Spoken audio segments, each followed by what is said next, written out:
Hi hello வணக்கம் மக்களே, நீங்கள் பார்த்துட்டு இருக்கிறது பாய்ஸ் நெக்ஸ்ட் டோர் சேனல் மற்றும் இது வரலாறு மறந்த மன்னர்கள் சீரீஸ். இந்த சீரீஸ் எதுக்காக ஆரம்பிக்கப்பட்டதுன்னு சேனலில் புதுசாக பார்க்குறவங்களுக்காக சொல்கிறேன். வரலாறுல மறந்த மிக முக்கியமான மன்னர்களுடைய வாழ்க்கை வரலாறு தெரிஞ்சுக்கிறதுக்காக தான் இந்த சேனலில் இந்த சீரீஸும் ஆரம்பிக்கப்பட்டது. இந்த சேனலில் இந்த சீரீஸ் இதுக்காக ஆரம்பிக்கப்பட்டதுன்னு நான் சொல்லிட்டேன். அப்படி நாங்கள் முதல்ல எடுத்துக்கிட்ட மன்னன் யார் அப்படின்னா இளஞ்சேரி சென்னியும் அவருடைய மகனான கரிகாலனுடைய வாழ்க்கை வரலாறும் அவங்க வாழ்க்கையில் நடந்த மிக முக்கியமான நிகழ்வுகளை முதல் 4 எபிசோடில் சொல்லியிருக்கேன். தயவு செஞ்சு கேட்காதவங்க அதை கேட்டு வந்துருங்க. டிஸ்கிரிப்ஷன்லேயும் லிங்க் கொடுத்துருக்கேன். மறக்காம நம்ம சேனலை சப்ஸ்கிரைப் பண்ணுங்க, லைக் பண்ணுங்க, ஷேர் பண்ணுங்க, கமெண்ட் பண்ணுங்க. அப்புறம் இந்த எபிசோட்ல இருந்து புதிய மன்னன் புதிய பயணம் இல்லையா? ஸோ இந்த மன்னனுடைய பேர் என்ன அப்படின்னா வடிபலம்பன் என்ற பாண்டியன். பாண்டிய பேரரசர்கள்ல ரொம்ப முக்கியமான சங்ககால மன்னர்கள்ல இவரும் ஒருத்தர். அது இல்லாம இவரோட வாழ்க்கை வரலாற அடுத்த 3 எபிசோட்ல ஒவ்வொரு வெனஸ்டேவும் வரப்போகுது. தயவு செஞ்சு மறக்காம ஸ்டே டியூன்டா இருங்க. நம்ம ஸ்ட்ரெயிட்டா இப்போ வீடியோக்குள்ள போலாம் வாங்க.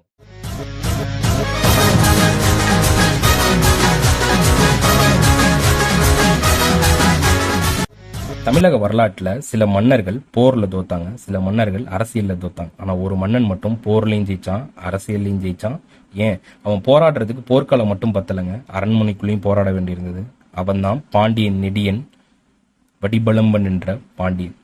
சங்க காலத்து மதுரை உங்களுக்கு வெளியில இருந்து பார்க்கும்போது ரொம்ப செல்வம், வணிகம், பெரிய கோவில்கள், அமைதியா இருக்குல்லப்பா அப்படின்னு தோணும். இன்றைய கால மதுரை உங்களுக்கு உணவுக்கு ரொம்ப பிரசித்தம் இல்லையா? ஆனா அந்த கால மதுரை எல்லாத்துக்குமே பிரசித்தம்.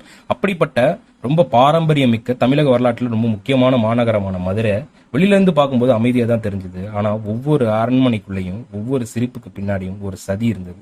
அதிகாரம், வாரிசு, கூட்டணிகள். பாண்டிய அரச குடும்பத்துல ஒரு பழக்கம் இருக்கு, ஒரு தவறான முடிவெடுத்தா அடுத்த நாள் உயிரே இருக்காது.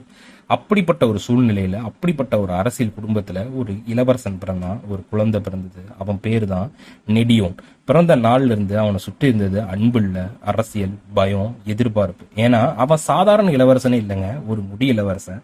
ஒரு நாள் சிங்காதனத்துக்கு வரக்கூடியவன். அப்பனா அவன் மேல எவ்வளவு வெறுப்பு இருக்கும், எவ்வளவு காழ்ப்பு இருக்கும். அது எல்லாத்தையுமே தாண்டி ஏன் அவன் பிறந்த நாள்ல இருந்தே அவனுடைய அரசியல் பயணம் ஆரம்பிச்சது. நெடியன் வளர ஆரம்பிச்சதும் அது பூதாகரமா அரண்மனைக்குள்ளேயே மாற ஆரம்பிச்சது. சில அமைச்சர்கள் அவனை ஆதரிக்க ஆரம்பிச்சாங்க, சில அமைச்சர்கள் அவன் வரவே கூடாது, சிங்காதனத்துக்கு அவனுக்கு உரிமையே கிடையாது அப்படின்னு சொல்லி ஆரம்பிச்சாங்க.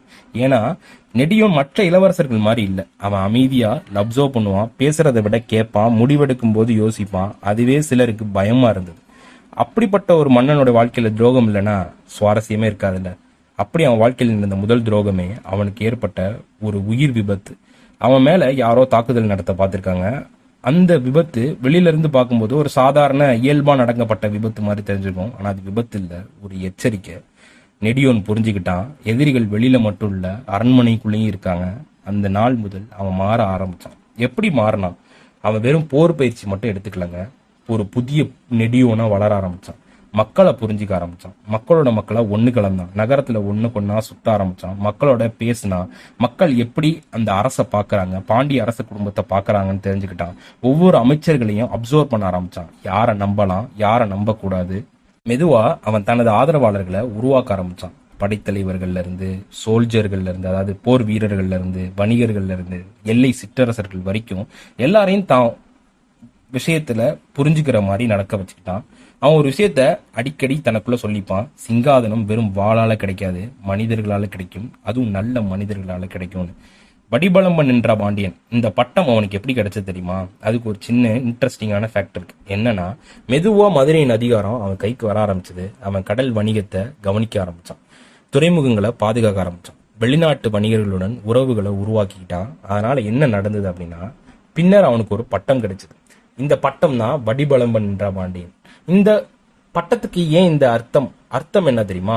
கடலுக்கு நம்ம எல்லையே போட முடியாது இல்லையா? கடல் எல்லையற்ற ஒரு நீர்ப்பரப்பு. அந்த நீர்ப்பரப்புக்கே எல்லை அமைக்கப்பட்ட, எல்லை கொடுத்த, கடலின் எல்லை வரை தனது ஆதிக்கத்தை நிறுத்திய மன்னன்றதுதான் அந்த பட்டத்தோடைய பேர். அப்படிப்பட்ட சிறப்போட வாழ்ந்த ஒரு மன்னன் அவன் வாழ்க்கையில மிகப்பெரிய அரசியல் போர் இதுக்கப்புறம் தான் வரவே போகுதுன்னு சொன்னா நம்புவீங்களா? அவன் வெறுத்தவங்க இன்னும் உயிரோட இருந்தாங்க. மதுரை சிங்காதனம் இப்போ ஒரு போர்க்களமா மாறப்போகுது. அடுத்த எபிசோட்ல அது எப்படி ஆச்சு, அதை எப்படி அவன் முறியடிச்சான், பாண்டியன் நெடியோன் எப்படி தனது எதிரிகளை அரசியலால் தோக்கடிச்சான்றதான் அடுத்த எபிசோட்ல பார்க்க போறோம். ஸ்டே டியூன் மக்களே. உங்களுக்கு பிடிச்சிருந்தால் லைக் பண்ணுங்க, ஷேர் பண்ணுங்க, மறக்காம சப்ஸ்கிரைப் பண்ணிட்டு. தேங்க்யூ.